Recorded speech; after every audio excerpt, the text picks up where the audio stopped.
తయో సంస్మరణాత్ పుంసా సర్వతో జయమంగళో.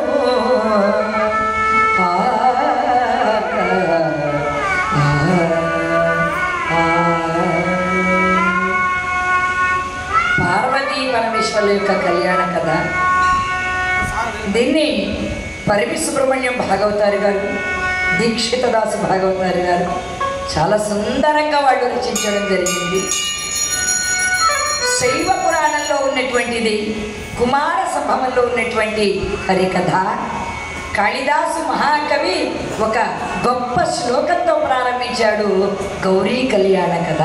అటువంటి పార్వతీ కళ్యాణ కథను మనకున్న సమయంలో చక్కగా గానం చేసుకుందాం. ఈ రోజున నా భాగ్యం ఏంటంటే ఎందరో కళాకారులకి మరెందరో హరికథా గానాన్ని పోషిస్తున్న మహనీయులందరినీ, విద్వాంసులందరినీ, కళాకారులందరినీ ఈ వేదిక మీద సన్మానించే సమయంలో నేను హరికథా గానంలో ఉండడం నాకు చాలా ఆనందంగా ఉంది. మిగిలిన రోజుల్లో కాకుండా ఈరోజు నాకు అవకాశం ఇచ్చినందుకు ధన్యవాదాలు రమణయ్య.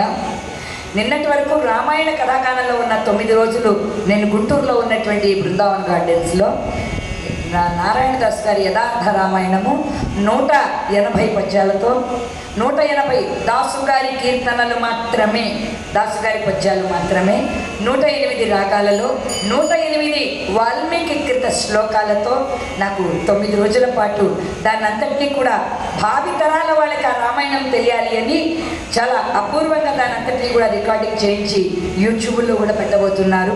ఎవరు నేర్చుకోవాలనుకున్న ఆ కథను కనుక విన్నట్లయితే చాలు, అంత అద్భుతంగా 9 రోజుల పాటు ఏర్పాటు చేసి నిన్ననే రామ పట్టాభిషేకం అయింది. రామ పట్టాభిషేకం జరిగిన తర్వాత పార్వతీ కళ్యాణాన్ని చెప్పుకొని వాళ్ళు రమణయ్య గారు రాగానే నన్ను పార్వతీ కళ్యాణం చెప్పుకుని ఆయన వచ్చేసేసారు. ఇదంతా పార్వతీ పరమేశ్వరుల అనుగ్రహంగా భావిస్తూ కథాగానాన్ని ప్రారంభిస్తున్నాను. జై శ్రీమద్